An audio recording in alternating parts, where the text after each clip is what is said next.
On my birthday, I opened the door and saw a courier holding a sealed envelope. He said nothing, just handed it to me and walked away. 30 seconds later, my granddaughter stepped into the hallway, looked at the envelope in my hand and said, "Don't read it." I froze. "Why?" I asked. She pointed to the backside. "Look." I flipped it over and went cold. I didn't open it. I called someone. 15 minutes later, 2 officers showed up, and that's when I realized my own son had just tried to erase me. Before we continue, please subscribe to our channel. Trust me, you won't regret it. On my 68th birthday, I opened the front door expecting maybe a quiet hug from my son. Instead, a man in a dark gray suit handed me a sealed envelope and left without saying a word. No expression, no greeting, he just nodded and turned away. That's how it started. The envelope was heavy, cream-colored, and sealed with black wax. My name was typed across the front, Martin D. Sanders, too formal, too cold. I stood in the doorway holding it, confused. I hadn't seen Ethan in over a month, not since our awkward lunch where he kept looking at his phone and calling me sir like I was a stranger. Still, he had texted the night before, dropping something off tomorrow. Happy early birthday. No emojis, no call. I should have known. I was about to open the envelope when I heard footsteps behind me. "Grandpa," my granddaughter Lily said, stepping into the hallway. 9 years old, wiser than most adults I knew. She looked at the envelope in my hand and froze. Her eyes locked onto the wax seal. "Don't read it," she whispered. I turned to her, puzzled. "Why?" She stepped closer, pointing to the back. "Look at the backside." I flipped it over, and then I went cold. A silver-black seal stared up at me. It wasn't decorative. It was a stamp I hadn't seen in years, the crest of Kiernan and Slate, a private investigations firm known for destroying reputations, forging stories, and doing it all legally. My chest tightened. This wasn't a birthday card. This was a kill shot wrapped in stationery. I didn't open it. Instead, I set the envelope gently on the coffee table like it might detonate. "Jules," I called. My former daughter-in-law stepped in from the kitchen, still holding a tray of birthday cupcakes.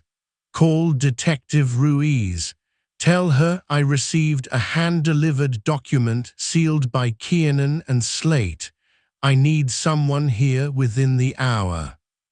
Her face dropped. She didn't ask questions. She just nodded and made the call. 15 minutes later, 2 officers arrived. Detective Anna Ruiz and Officer Hanley, both in plain clothes, serious expressions. Ruiz had worked with me years ago during my time on the city's ethics board. We weren't friends, but she knew my standards. I wasn't the kind of man to panic over nothing. I handed her the envelope, still sealed, untouched. She examined the wax, then looked at me. "Martin, do you know what this is?" "I don't have to," I replied. "The sender tells me everything." Hanley slipped the envelope into a clear evidence sleeve. Ruiz didn't take her eyes off me. "You're thinking Ethan." "I'm not thinking," I said. "I'm remembering." Jules sat down slowly on the arm of the couch. "Last week," she said softly, "Ethan called me out of nowhere, asked if you'd ever admitted to any business mistakes from your logistics days, said he was helping you come clean before updating your will. I told him I had no idea what he was talking about." I nodded grimly. He's not helping me, he's rewriting me. Lily curled up beside me on the couch. I rested a hand on her back. She saved me from opening that thing. And Ethan had counted on that, on me being too distracted, too sentimental, too trusting to question a nicely printed envelope on my birthday. That night I didn't sleep. I stared out the window, thinking back to the last honest moment I had with my son. I think he was 16. We were at the lake, skipping stones. I told him I was proud of him. He said, "I'll make you richer than your company ever did." It felt sweet then. Now it felt like a threat I missed in real time. I poured myself a drink and sat in my study, surrounded by shelves of books and certificates and memories Ethan would probably sell off if he had the chance. But one thing he didn't know about was the red folder. Locked behind the cabinet, marked only with the words, "If he ever tries," it contained everything I had compiled after his divorce scandal 10 years ago. I'd started to see signs back then, how he twisted truths, threatened quietly, smiled while destroying people. So I documented my assets. I logged my history. I kept my records cleaner than a surgeon's scalpel. The next morning, Detective Ruiz called. "You were right to be suspicious," she said. "The envelope contains a typed confession, supposedly from you, admitting to offshore embezzlement in 1986. It's dated, signed, and notarized, except the notary does X. Ist, and the financial evidence is digitally planted." "Let me guess," I said. "It's packaged alongside a voluntary estate reassignment." "Exactly, to Ethan." I closed my eyes and let the weight settle in. Ethan wasn't just trying to take what I built. He was trying to frame me for sins I didn't commit, to make himself the hero of a lie. "What do you want to do?" she asked. I opened the drawer and pulled out the red folder. "I want to play chess." There were names in there, old judges, retired partners, a forensic analyst I helped save from a corruption charge, and a journalist from the Tribune who once told me, "If you ever go down, make sure you drag someone bigger with you." I smiled for the first time in hours. Ethan thought a sealed envelope would end me. He forgot who I was before I became just Dad. And he had no idea what was coming. Detective Ruiz arrived at my house again the next morning, this time without the officer. She brought documents, photographs, and digital forensics on a flash drive. She sat across from me at the kitchen table, took a sip of the black coffee I made without asking, and slid the evidence toward me. "Your son didn't just hire a legal firm," she said. "He built a timeline, a narrative. It's like he's trying to publish a story that you never agreed to be in." She was right. It was a fiction, and a dangerous one. He had forged signatures, backdated documents, and even constructed fake transaction trails using shadow accounts from an old business partner of mine who died 6 years ago. This wasn't amateur work. This was planned, resourced, funded. "This isn't just about the money," Ruiz continued. "He's trying to make you look guilty. If this got leaked, it wouldn't just destroy your name, it would destroy Lily's, and Jules' and every legacy tied to the Sanders name. He's burning the family tree to plant a flag." I took a long breath and opened the red folder again. I hadn't touched it in a decade, but it still smelled like old decisions. Inside were names, real ones, not friends, not family, but people I'd once protected, once defended. I pulled out 3 index cards and laid them flat on the table. "These 3 owe me," I said. "They won't forget why." Ruiz raised an eyebrow. "Who are they?" "One's a retired forensic banker. One's a cybersecurity expert I kept off a blacklist in 2011. The last is a defense attorney who still has dirt on 3 corporate board members. We don't need to leak anything. We just need to remind Ethan that I taught him chess." As she smirked, "So what's your opening move?" I let him think he won the first round. At noon that day, I called Ethan's. He didn't answer. I texted instead, "Envelope received, we need to talk."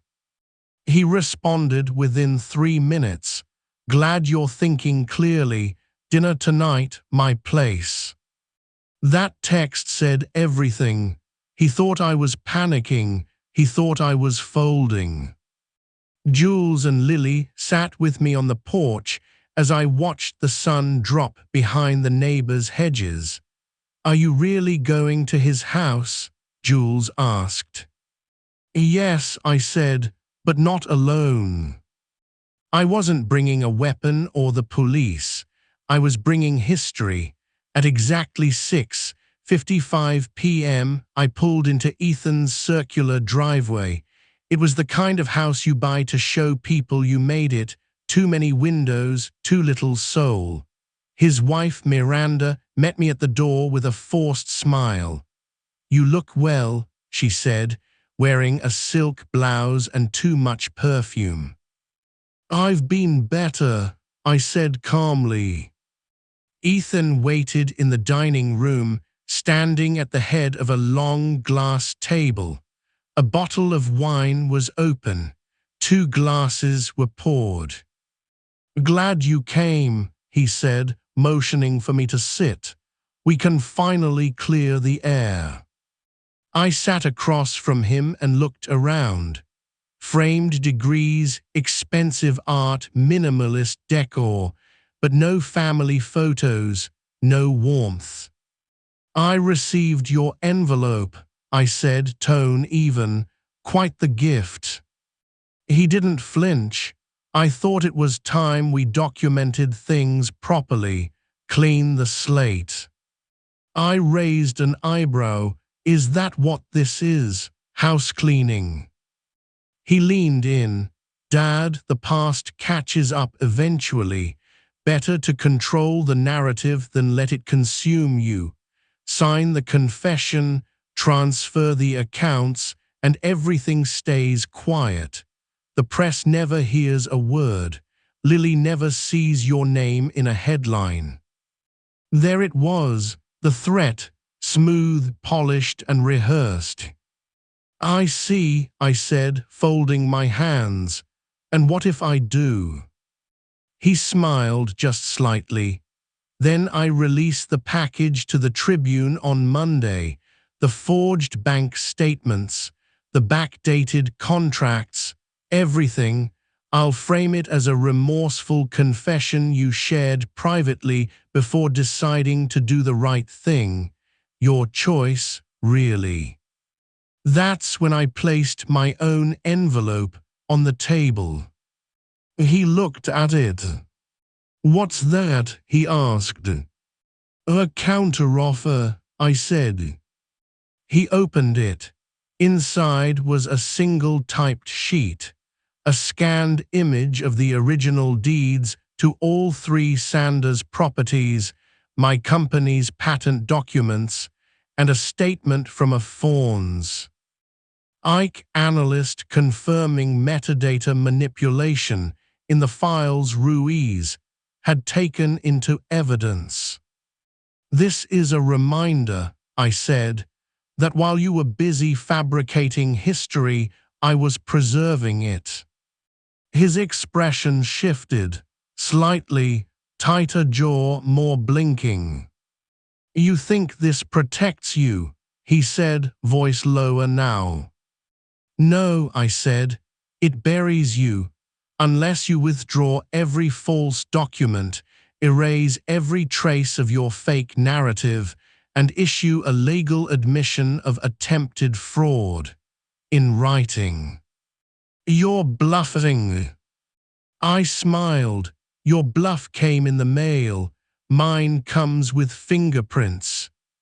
He stood up. You ruin your own son. You ruined yourself the moment you thought I wouldn't fight back. He didn't speak again, just stared. I stood, picked up my envelope and walked out. No yelling, no drama, just finality. Back at home, Lily waited on the porch. Did he admit it? She asked. No, I said, but he heard the truths. That night I wrote the next move, not a confession, but a story. One I planned to give to the Tribune myself. The real version, my version. I had raised a man who tried to silence me with lies. But I wasn't going quietly. The morning after I confronted Ethan, I woke up earlier than usual. My hands were steady, not shaking, not anxious, focused. It was the kind of clarity that only comes after betrayal sharpens your purpose. I poured coffee, opened my laptop, and began making calls, not to friends, but to names I hadn't spoken to in years. People who understood leverage. The first call was to Gerald Tanaka, a retired forensic banker who now consulted for high-end white-collar investigations. I'd once helped keep his brother out of federal prison. He answered on the first ring. Martin, he said, been a while. I need you to verify a financial manipulation attempt, I said. Fake offshore accounts, fabricated withdrawals, falsified balance histories, likely involving my son. He didn't even pause. Send me everything. You'll have my full report by Thursday.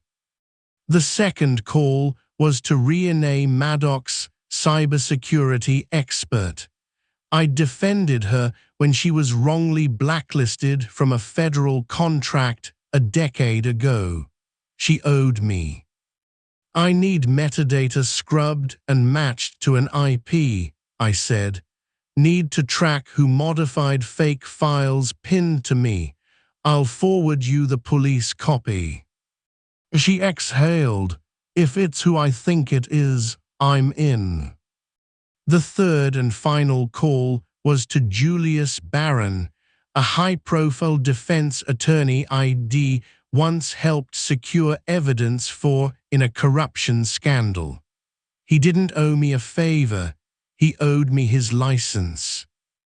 Julius, I said, time to return the favor, quietly. By noon I had 3 parts of a plan in motion: financial disarmament, digital forensics, and legal muscle. I wasn't just trying to stop Ethan, I was going to make sure he could never do this to anyone again. Not Lily, not Jules, not even Miranda, who, while complicit by silence, still hadn't crossed the line. Meanwhile, Detective Ruiz had filed an initial report, but kept it off the official books, for now. I want to build a tighter case before we go public, she said. When we move, it needs to be bulletproof. Jules stopped by the house later that day with Lily, who was quiet, watchful. Does he know you're fighting back? Jules asked. Not yet, I said. He still thinks I'm nursing my wounds. You think he'll escalate? I looked at Lily. If he does, he'll make a mistake, and I'll be ready. The next 48 hours moved like a game of chess in slow motion. Gerald sent over the preliminary audit. Half the accounts listed in Ethan's fake documents didn't even exist. Renee cracked metadata trails showing Ethan's personal laptop as the source of the forged confession. She even found a trail of image manipulations tied to scanned copies of my old business records, tampered to fit his new narrative. On Friday, I called Julius again. "Time to go loud," I said. He filed a motion to secure a cease and desist against Ethan and the law firm Ethan had used, Kiernan and Slate. Simultaneously, Ruiz contacted an internal affairs officer tied to the local prosecutor's office. It was time to shift gears from quiet defense to tactical exposure. That night, I sat Lily down. "You need to know something," I said. "Your father tried to take everything your great-grandfather built, and if he had succeeded, it would have hurt more than just me." As she nodded slowly, "You're going to stop him." I smiled. "No, I'm going to make him stop himself." The following morning, Ethan arrived at my door. I hadn't invited him. He didn't knock. He rang the bell twice and stood tall, dressed like a man ready for court or a funeral. When I opened the door, he offered a smile I didn't return. "Can we talk?" he asked. "Are you here as a son or as an enemy?" I asked calmly. He hesitated, as someone willing to negotiate. I let him in. We sat in the study, the red folder still on the desk. He looked around like he was revisiting an old battleground. "You made some powerful moves." "Oh," he said. "You made the first one," I replied. He leaned forward. "You're going to blow this all up over pride." "No," I said. "I'm going to burn it all down because you thought I was weak." He clenched his jaw. "What do you want?" "I want an apology," I said. "Signed, notarized. I want a full withdrawal of every legal claim and document you filed.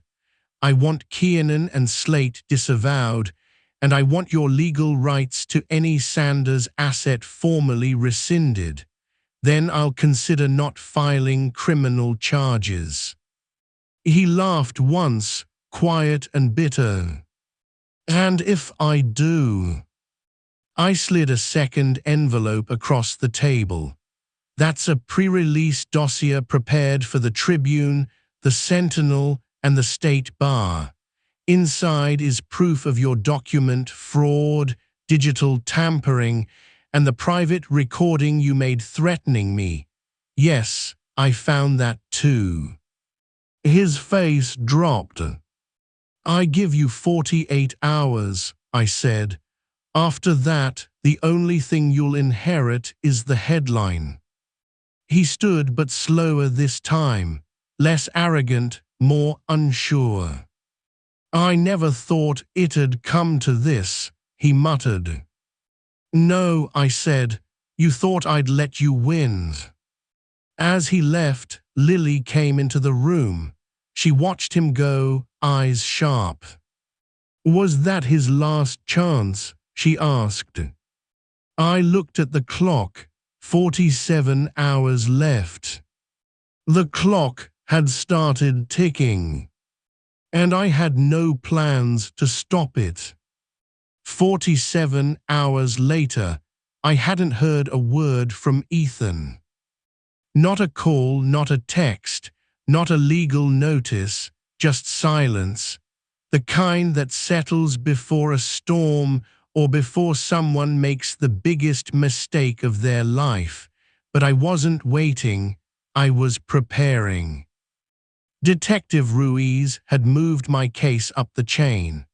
The financial forensics were now officially under review by the district attorney's office. Gerald's audit traced Ethan's manipulation down to a specific software license used exclusively by Kiernan and Slate. Renee even uncovered login timestamps showing Ethan accessing the fabricated documents on a VPN linked to their internal network. That made it conspiracy, not just fraud. At 10 a.m. sharp on Sunday, the deadline, I stood in my study, phone in hand, watching the second-hand circle. Jules was with Lily upstairs, keeping her distracted with puzzles and music. This wasn't something she needed to witness. Not yet. The moment came and went. Ethan didn't show. No call, no surrender, no apology.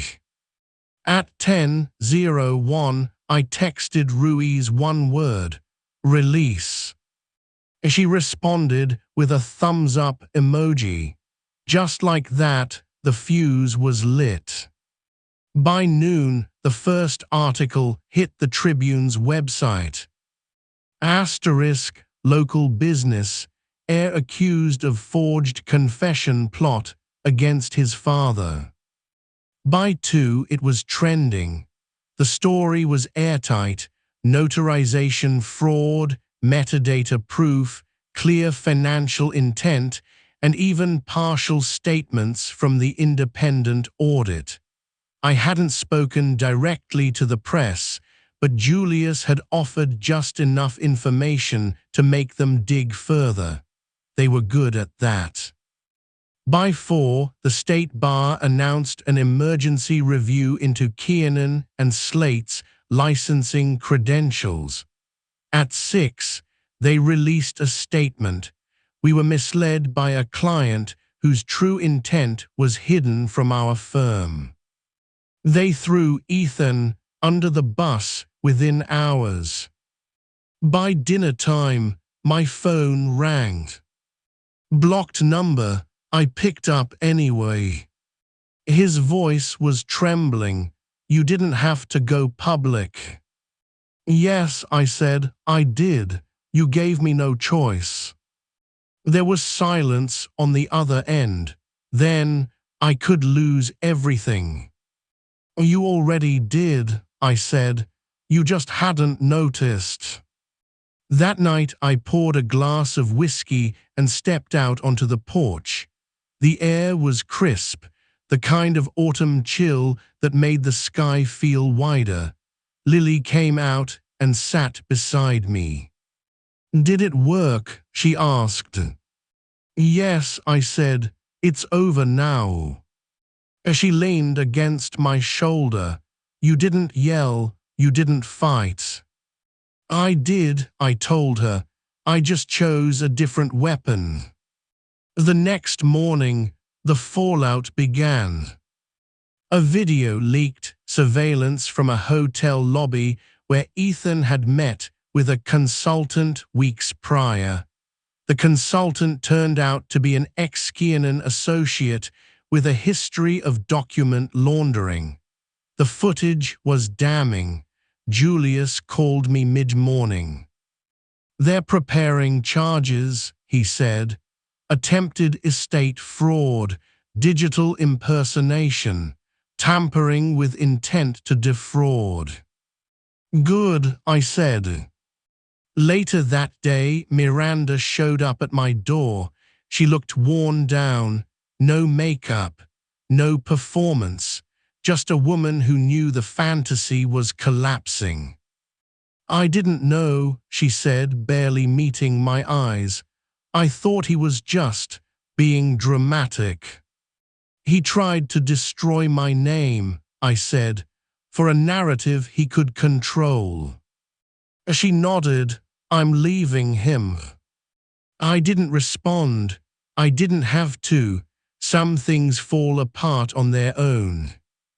The following week, Ethan's assets were frozen pending investigation.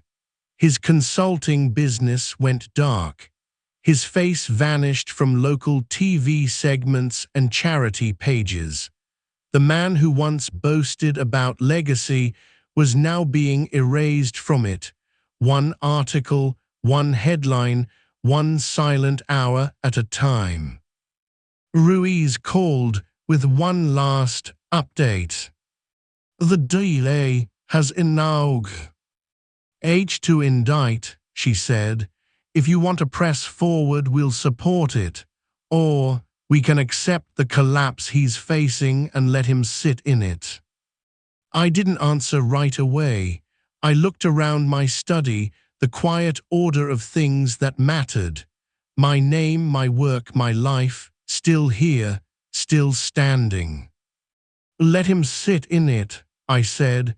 Some prisons don't need bars. There was peace in that, not rage, not gloating, just clarity. A week later, Lily brought me a drawing. It was a tree. The roots were deep, wide, and firm. At the top, a small name, Grandpa. Beneath it, a single word in her 9-year-old handwriting. Unbreakable. I smiled. You really think so? She nodded. I know so. Outside, the wind picked up, leaves falling, old things clearing away. I had survived my son's attempt to rewrite my ending. But I had the pen all along. For days after the fallout, I didn't leave the house. Not because I was hiding, but because, for the first time in years, I didn't feel the need to defend myself. The world had seen the truth. My legacy hadn't just survived, it had been sharpened. But something still gnawed at me. Why would Ethan go that far, not just to discredit me, but to ruin me completely? It wasn't just about money, not anymore. I sat down one evening and opened an old file cabinet that hadn't been touched in over a decade. Inside were years of handwritten journals, clipped newspaper articles, and saved letters mostly forgotten. Buried between a stack of legal correspondences, I found one envelope, yellowed with age, addressed in Ethan's handwriting. No seal, just folded paper inside. It was a letter, one I'd never read. Dated 2007, the year I shut down my company and retired early, long before any of this madness began. Dad, it began, I know you don't think I'm ready. I know you think I haven't earned your trust yet, but I have ideas, big ones. I want to take what you built and scale it, make you proud. I just need you to let go. You're still gripping the wheel, even when I'm right beside you. I read it twice. Then a third time. Back then, I probably shoved it away without thinking. Maybe I didn't want to hear it. Maybe I was afraid of handing off the torch too soon. But now, I saw it clearly. The seed of resentment had been planted a long time ago. Ethan had once wanted to build something beside me. When I didn't let him, when I held control, it had grown into something darker. Ambition had turned to entitlement. And when the door didn't open, he decided to break through the wall.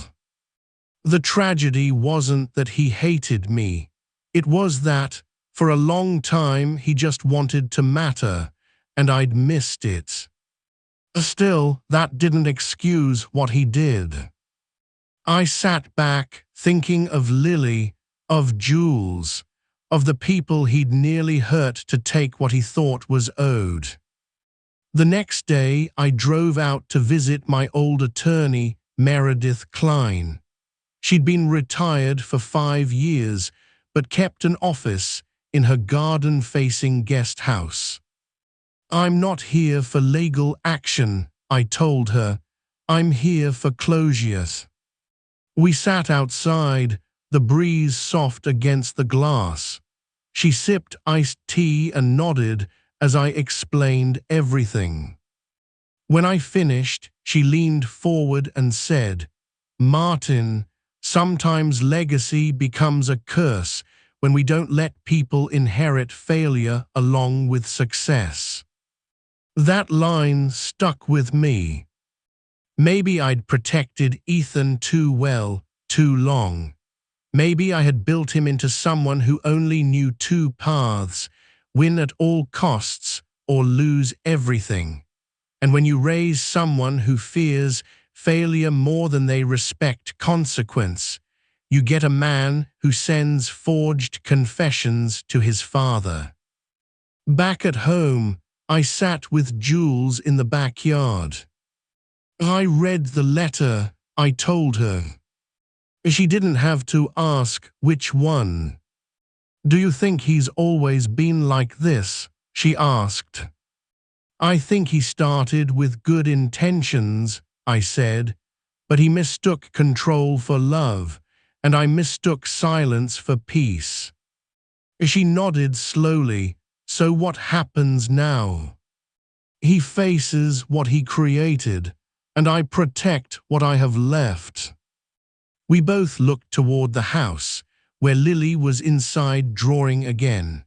Every time I passed her door lately, I'd see her bent over the desk, coloring, head down, headphones on. She was processing it all in her own way, through stories and sketches, the only safe way a child can try to understand betrayal. That night, I found one of her drawings taped to my door.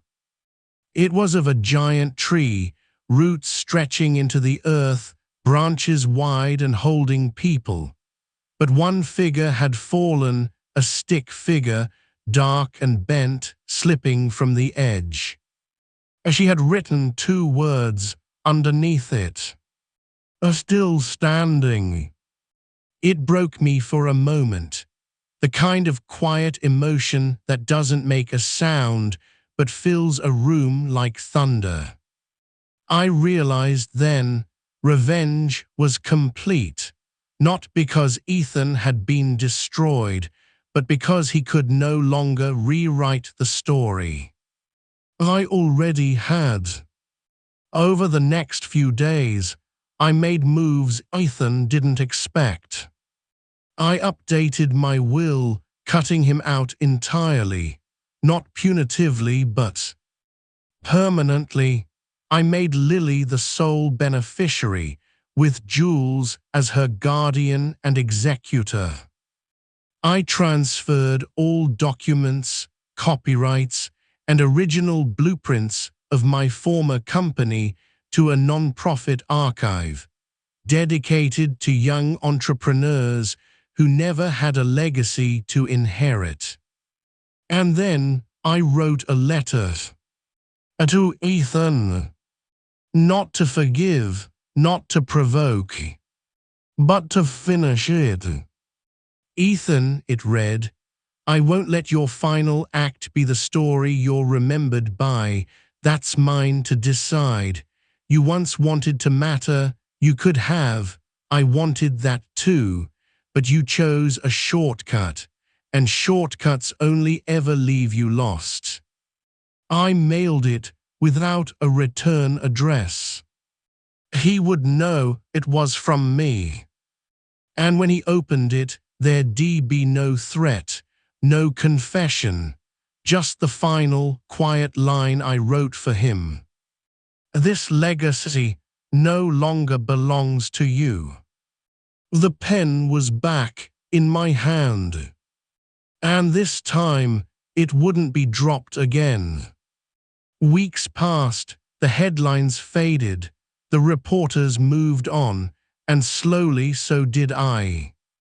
The phone stopped ringing, the legal noise quieted, and for the first time in a long time, the air in the house didn't feel heavy. I started spending my mornings outside again, watering the garden, tinkering with old furniture, listening to Lily hum as she made her drawings upstairs. The world hadn't ended. In fact, something else had started. People I hadn't heard from in years began reaching out, not with pity, but with respect. Former employees, old partners, even one man I'd fired decades ago who now ran a startup out of Austin. "Martin," he said in his voicemail, "you always did things by the book. I never appreciated it, but I watched what happened, and you just proved why the book matters." Even the Tribune, who first broke the story, followed up with an editorial titled, "When Silence Isn't Weakness, the Quiet Strength of Martin Sanders." I didn't care about being in the news, but I did care that Lily saw it. That same day, Jules came home with an envelope of her own. "You got something," she said, smiling. Inside was an invitation from the Small Business Historical Trust. They wanted to honor me with a Founder's Legacy Award. Nothing flashy, just recognition. A formal apology, in some ways, from the same city that almost watched me get buried under my son's lies. I didn't care about the trophy, but I did accept the invitation. Because I wanted Lily to see what honor looked like, not the kind that shouts, but the kind that stays standing long after the noise dies. The event was simple, elegant, hosted at a small civic hall downtown. Jules came, so did Lily, dressed in her best blue dress with the tiny flower stitched on the collar. When they called my name, I didn't give a speech. I just stood, nodded, and said, "I'm not here because of what I built. I'm here because of what I refused to let be destroyed." The crowd stood, not because of me, but because of what I'd survived. That night, back at home, Lily crawled onto the couch beside me and pulled something from her bag. "I made this for you," she said, holding out a small handmade card. Inside was a drawing, her, Jules, and me standing in front of our house. Above it, written in thick black marker, "We're the real legacy." I hugged her tighter than I ever had. The truth is, revenge isn't always a single moment. Sometimes it's quiet. Sometimes it's simply surviving and being seen. And sometimes it's watching the person who tried to erase you become invisible to the world instead. But just when I thought it was over, something unexpected happened. "Ethan called." I saw the name flash across the screen. For a second, I considered letting it ring, but something in me, not forgiveness, but finality, said to pick up. "Dad," he said, his voice slower, cracked. I'm sorry." I said nothing. "I lost everything," he continued. "The firm dropped me, Miranda left, I'm under review for criminal charges, and I don't know who I am anymore." Still, I said nothing. I thought maybe I could come by, see Lily, say something, anything. I exhaled. "You don't get to ask that, not yet, maybe not ever." I understand. But I wasn't finished. You tried to destroy the one place that never stopped holding space for you. You knew what you were doing, Ethan, and you didn't stop until it was too late. I know, he whispered. There's a difference between losing and being lost, I said. You chose the latter. Then I ended the call. I didn't need to yell. I didn't need revenge anymore. I had something far more powerful. A control of my name, my story, my family. That night, Lily asked who had called. I just said, someone learning how to be quiet. And we left it at that. The next morning, I began writing something new, a memoir, not for publishing, not for the world, but for Lily. So that one day, when she's older and wonders what strength really looks like, she won't find it in my successes, but in how I handled the betrayal. How I stood still while a storm tried to move me. How I walked through the fire without needing to burn anyone else. And how, even when the people you love try to erase you, you can still write the ending yourself. Weeks turned into a month. Ethan didn't call again. And in that silence, I found something I hadn't felt in a long time. A stillness. Not the kind that creeps in during fear or the kind that follows conflict. No, this was something else. A kind of peace that comes when there's no more pretending, no more fighting, just a quiet acceptance of what's left and what you've protected. Lily's drawings changed too. They used to be trees and shadows and people falling. Now they were people holding hands, homes, suns, colors returned. And it wasn't lost on me that her healing had begun the moment Ethan vanished from our lives. One afternoon, as I was sorting through old documents, I found a photo. It was from a trip to Maine, maybe 15 years ago. Ethan, Jules, Miranda, and me, all standing by a lighthouse. It looked perfect. But now, with everything that had happened, I saw it differently. Ethan wasn't smiling with us. He was staring at the ocean, far away, like he was already drifting. The photo wasn't a memory, it was a warning. A snapshot of a sun quietly slipping away while the rest of us weren't watching. I set the picture down and picked up a pen. I wasn't writing a memoir anymore.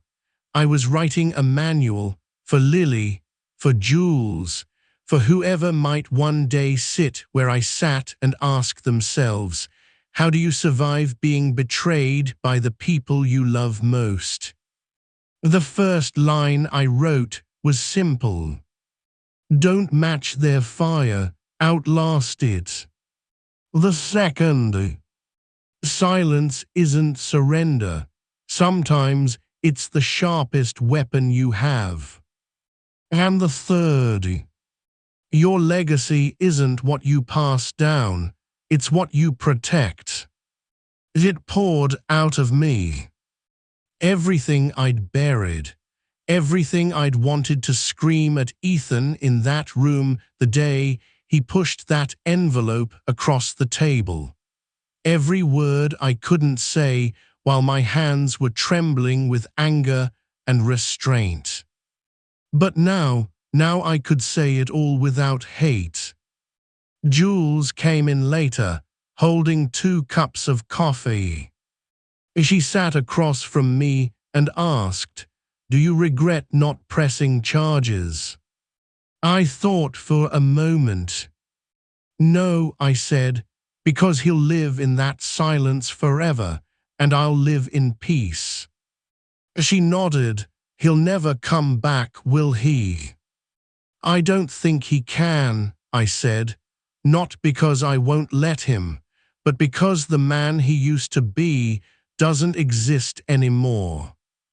We talked late into the night, not about revenge, not even about Ethan, but about the future. About what comes next when the war ends and the dust settles. About how to raise Lily in truth, but not in bitterness. And then Jules asked a question I wasn't expecting. What would you say to him if you had one last chance? I paused. Then I said, I'd say this: you almost erased me, but in doing so, you made me more permanent than ever. That night I stood at the window, watching the porch light flicker. Not a soul outside, just wind through the trees, just the sound of time moving on. The next morning, I took Lily to school. It was a small moment, a normal one, but as she turned back to wave at me before stepping through the doors, I felt something click into place. She was safe. The house was safe. The name was safe. And not because I'd fought like a lion, but because I had refused to be caged by betrayal. That evening, I got a letter. No return address. But the handwriting was Ethan S. Inside was a single page. It didn't say sorry. It didn't say forgive me. It said, I don't know who I am without trying to be you, and that's the worst kind of prison. I'm sorry it took losing everything to see it. No signature, no plea. Just truth. For the first time, I believed him. And yet I didn't feel relief. I didn't feel pain. I felt a quiet, final sort of grief. The kind that comes not when someone dies, but when you realize they're never coming back. I folded the letter, placed it in the bottom drawer, and locked it. Then I walked outside, stood beneath the stars, and realized this wasn't the end of a war. This was the beginning of a legacy no one could take from me. The last time I visited my lawyer, it wasn't for damage control. It wasn't for signatures or strategy. It was to update something simple, my legacy file. The folder marked Final Instructions.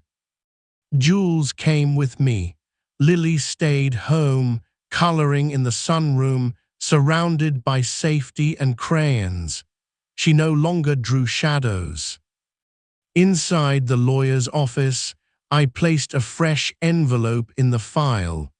Inside it was the letter Ethan had written, the one that finally told the truth, too late to fix anything, but not too late to document it.